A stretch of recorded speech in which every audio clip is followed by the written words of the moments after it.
So this kid, he goes to school, he's getting picked on mostly by kids, and they're probably mostly black kids, and I know this because I've lived that life of being mixed, and he's got mostly black in him. Both of his parents are black, both of them are child supporters of Trump. That didn't come out correctly, but they're both Trump supporters. And he wrote in the article, in the newspaper, whoever gave him the article was listening to the kid, letting him vent. And like I said, I'm mixed. And most kids are crueler when you're in grade school to middle school. You don't really know who you are until after you get out of middle school. When you start high school and start growing up a little bit more up here as well as here and as well as here, you tend to find out who you're going to be when you get into society. Whether you're going to be a good person, or if you're going to continue to bully people, or you're going to walk that gray line that I walk every day. Because it's hard for me to sometimes keep my hands to myself, because some people really do need their dental work rearranged. But the point is, this kid has to deal with this crap because of his parents choosing to be Trump supporters and black. And he has to deal with this shit. They don't have to deal with this shit because they get to go to work. And their co-workers, they probably have a policy at work that if I owned a company, I would have this policy at work too. No politics allowed on the clock. You can talk about anything you want, but you can't talk about politics on the clock. I don't give a damn if you hate Trump. I don't care if you love Trump. But if I own the company, there's no politics at work. What you do when you're not there, that's on you. I also have a strong policy that if I own a company, what you do in your free time and your social media, that's your life. I should not be able to legally fire you for that. And people are getting fired for that shit left and right. Now, you put up the wrong post, or you send a dick pic and somebody decides that they want to share it with the world, or if you send out boobs and they want to share it with the world, but you told them don't share it and they share it anyway, that's not so much your fault as it is theirs, but that shit does happen and people do get fired. So, as a boss of a company, if I own my own company, what you do in your private life, I don't give a shit. You know, just make sure when you're on your social media, block your job. For first thing you should do, right off the bat, is you should block your job so that no one can really see where you work. That solves everything's problem, with the exception of, let's say, you're an actor. You really can't block your job because everybody knows what you do. And here's how I feel about that, because of the simple fact, alright, in my personal opinion, I don't think nudity will make or break your career if you're an actor. Because lots of actors have gone nude, and it hasn't really affected their careers.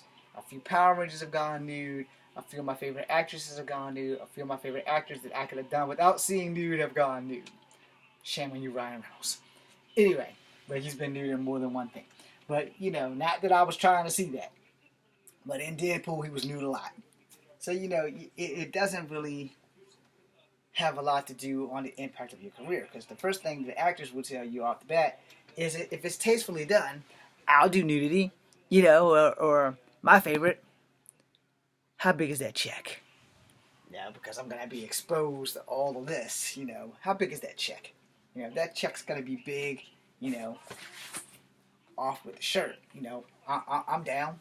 And it's like, well, your character spends like 10% of the movie naked. So in the first act, you're naked. Now on film, you're probably only going to be naked for like 3 minutes. Where while we're shooting this shit, you might be naked all damn day long. And that's pretty much how the director's going to tell you before you start shooting anyway. And then there are actresses and actors who have been forced to do nude scenes and shit. And here's the thing on that, because I know it's not here or there, but, sometimes that makes your career. So if I got to be nude, I have conditions on that. And we will discuss that for whoever decides to pick me up or give me the acting job in which I so desperately want. The problem with that is that, as an actor, you get choices, and the roles you choose, that may be the only role you get. So you may have to take that role just because you're tired of cleaning up behind toilets, and this could be the role that shoots your ass to superstardom. So you may have to be a little nude. You have contract negotiations for a reason. Back to the Trump thing.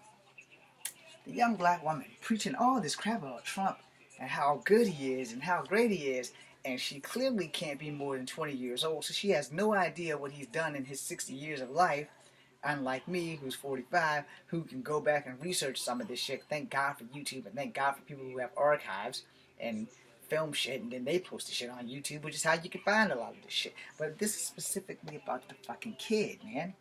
The kid is a young black kid, and I never got to do the video to its entirety to where I wanted it, so I'm doing it as best I can right now. The young black kid in the article specifically said that the kids at school are picking on him because he's wearing a Boy Scout uniform, and his parents drag him to rallies, and sadly, they had the picture of him and his sibling in her little Sailor Scout uniform and stuff, and I'm like, one, as a parent, my kid's safety is the most important thing to me. I'm not a parent, but if I was a parent, as a parent, my kid's safety is the most important thing to me. I know I have to work for a living, I know I have to feed them, I have to clothe them, but goddamn it, their safety is my top priority. Their safety is my top priority. If I have to get a job, I have to work from home. I'm going to make sure my kids are safe. They're going to be fed, they're going to be clothed, their diapers are going to be changed. If I have to work from home, so be it. But their safety is the top priority. When they go to school, I want them safe at school. Their bullying happens. It shouldn't happen, but it does. And as a personal victim of bullying myself, you can't not let stuff like this fly by. This young lady in this video talks about how cowardly black Democrats are and how brave black Republicans are to follow this racist leader of ours into the abyss. Well, if you guys haven't read The Art of War, you should probably check that out, because San Tzu's #1 rule was send all the idiots in first and then let the best of the best melee the shit out of who's left. And then repeat that cycle. And for all of you who have your opinion and you love Trump, I'm not hating you for your political affiliation. But I want you to look at things from a different point of view. Look at the white soybean farmers who are losing fuck tons of money because they can't send money or their product to China because China has put so much tariffs on them, because our president has put so much tariffs on them. It's a political game that you're fucking with people's lives, and that's not cool. Look at the Harley Davidson factory that was up and ready and manufacturing shit, and then something went wrong, and they couldn't get their metals to make the money with the metals to sell you a good hog, and they had to shut down. They didn't shut down, but they had to close some factories. And look at some of the American car factories. They couldn't get the metal, and they couldn't get it through Mexico, and they couldn't get it through Canada when that shit was going on. And so then they had to start triaging jobs and things like that. And then I look at this video. I couldn't even get through the first 20 minutes of this damn thing, and I got mad. So I stopped watching. I got really mad. I don't even remember the girl's name, but it was also on YouTube when I was looking for something else. And it disturbs me so greatly that the youth of America, and especially the young black Uncle Toms or Uncle Remuses, and yes, that was a racist statement that came out of my mouth, that are following a racist. Did I mention the 4 congressmen that are colored that he picked on? Did I mention Elizabeth Warren, who he continued to call Pocahontas, and then when she proved that she had a little bit of Native American DNA in her, he still didn't stop the rhetoric. So what are you waiting for? You black supporters of Trump, are y'all waiting for him to sit here and call you, like I did, Uncle Tom, Uncle Remus, or my personal favorite, niggers? Because see, once that happens, then you're going to take those blinders off and be like, well, damn, that little idiot on YouTube from Kung Fu Havoc 2 was right. This dude is a racist. I should know because I'm part Native American, and what affects a Native American tribe affects all Native American tribes. So what affects that tribe of people will eventually affect black people and white people all the same. But y'all don't see that shit, do you? You see this hip old dude with a big red hat that says, "Make America Great Again." And yet you don't go looking into that stuff. Yeah, Bill Clinton and Hillary did their dirt. And Hillary stayed with Bill even though he got hit in the Oval Office, because Bill Clinton was the true first black president.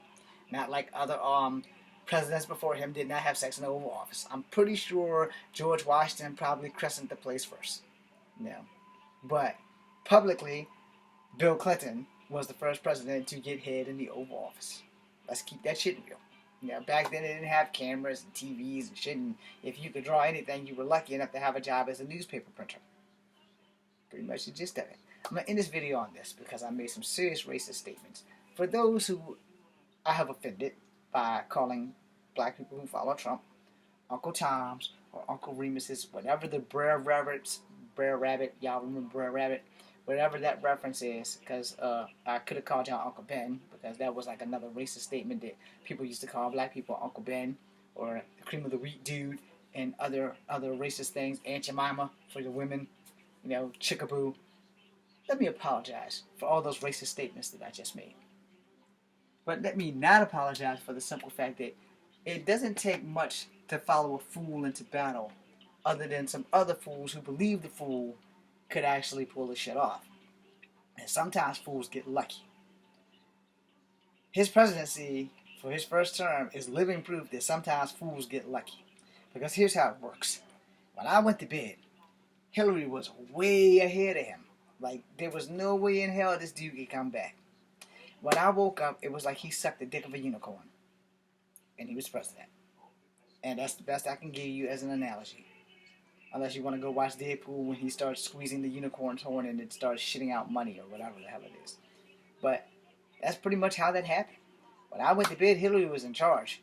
And she was leading. And I was going to wake up the next day and bust a backflip.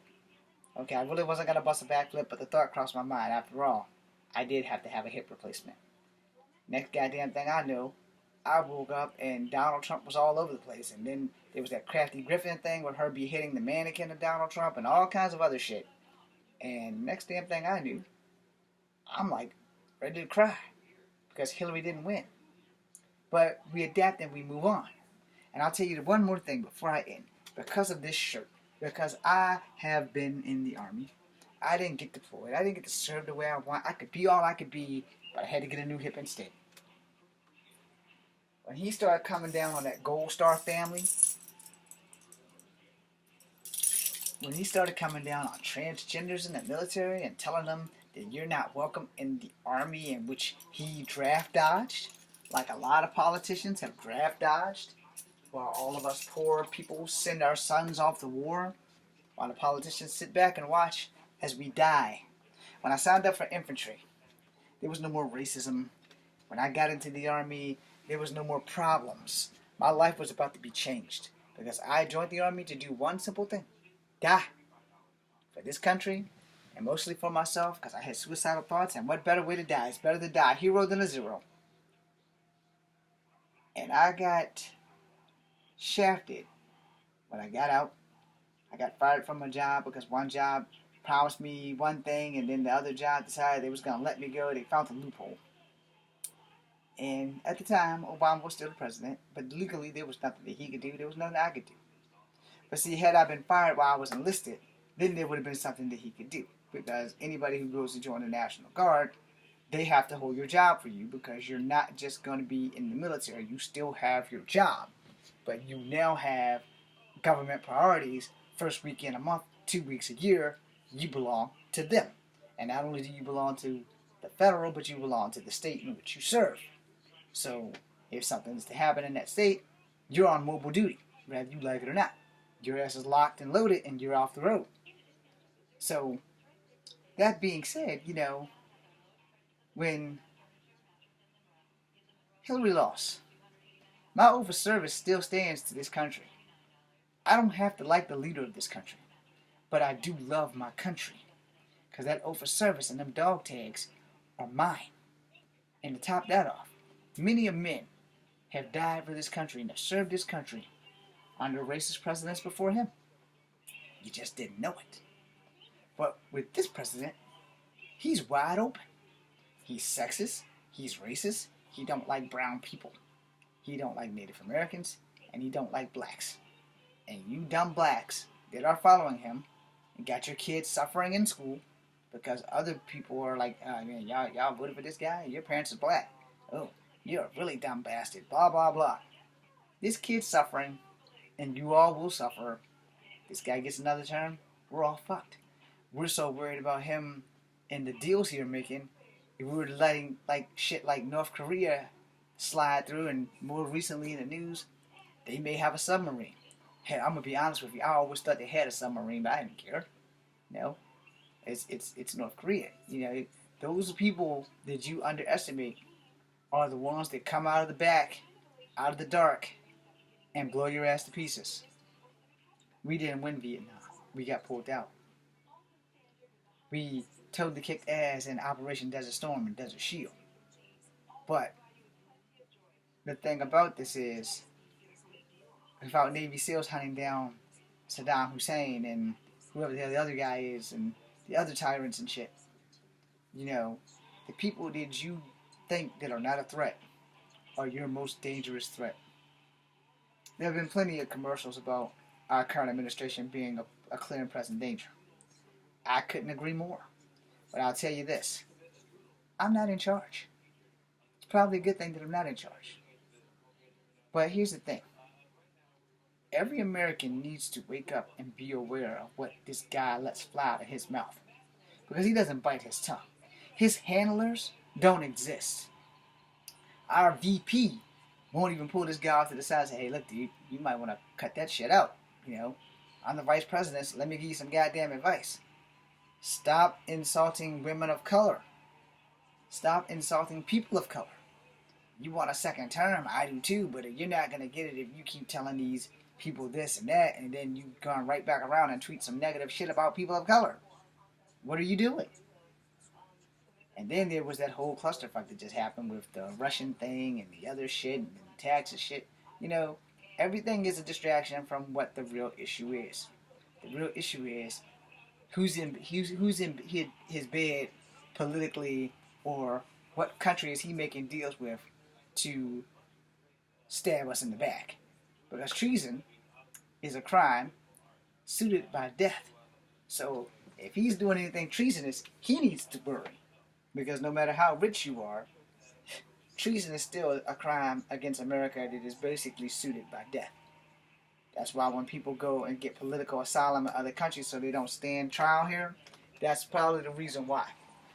Amnesty International has made a few differences in the lives of everyone in the world. You guys should behoove yourselves to know that treason is the one crime in America that damn near can't really be overturned unless they prove that you didn't do it. Or if you did it by accident, like accidentally fuck some shit up with your email. Which is another reason why I don't trust technology, because you just don't fucking know what's going to happen. You push this button, and you may have sent 20,000 things to the wrong damn people, but this is the world we live in. You have technology to thank for that shit.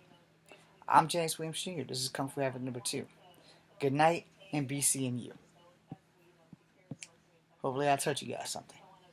Again, I apologize for anything racist and offensive that came out of my mouth, because I don't have the right to be a racist, being that I am biotech-cultural. But I do have the right to have an opinion. And I made some racist statements, so that I do apologize for, because I'm owning it. You don't have to accept it. You don't have to accept me. It's all good. Be seeing you.